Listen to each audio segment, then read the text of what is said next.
Mga master, meron naman ako i-share dito sa inyo. Napaka-importante ito mga master lalo sa mga may encounter kayong unit na mga ganito, may na-install kayo.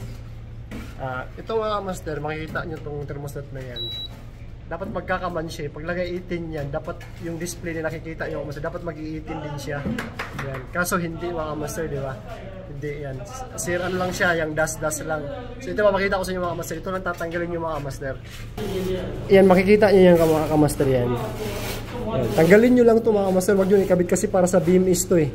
Kasi mini BRF to na unit console type. Yan, tinanggal ko yun ito mga master. Kagana na yan siya. Sige, yan. Makita nyo mga master, may 18 na siya.